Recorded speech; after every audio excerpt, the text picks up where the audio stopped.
নগাঁৱতে বাহৰ পাতি বাহিৰৰ বহিৰাজ্যৰ তথা অসমৰ বেলেগ এখন জিলাৰ কেইবাজনো চাইবাৰ অপৰাধী নগাঁও জিলাৰ কেইবাজনো আছে। তাৰে আমি এতিয়া টোটেল 5 জনক আটক কৰিবলৈ সক্ষম হৈছোঁ আৰু তেওঁলোকৰ জিম্মাৰ পৰা আপত্তিজনক বেংক একাউণ্ট আৰু mobile SIM card, mobile app তেনেকুৱা আমি লাভ কৰিবলৈ সক্ষম হৈছোঁ আৰু তেওঁলোকক এটা গোচৰ ৰুজু কৰি আমি আদালতলৈ ফুৰাৰ দুজনক আমি নগাঁৱতে আটক কৰিছোঁ আৰু 3 জনক কালি শেষ ৰাতি গুৱাহাটীৰ পৰা আটক কৰি অনা হৈছে।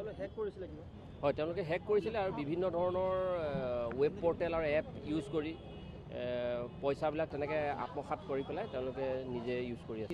মহাৰাষ্ট্ৰৰ 2জন আৰু নগাঁৱৰ এজন, টোটেল 3 জনক গুৱাহাটীৰ পৰা আটক কৰিছোঁ আৰু বৰপেটাৰ 2 জনক আমি নগাঁৱৰ পৰা আটক কৰিছোঁ।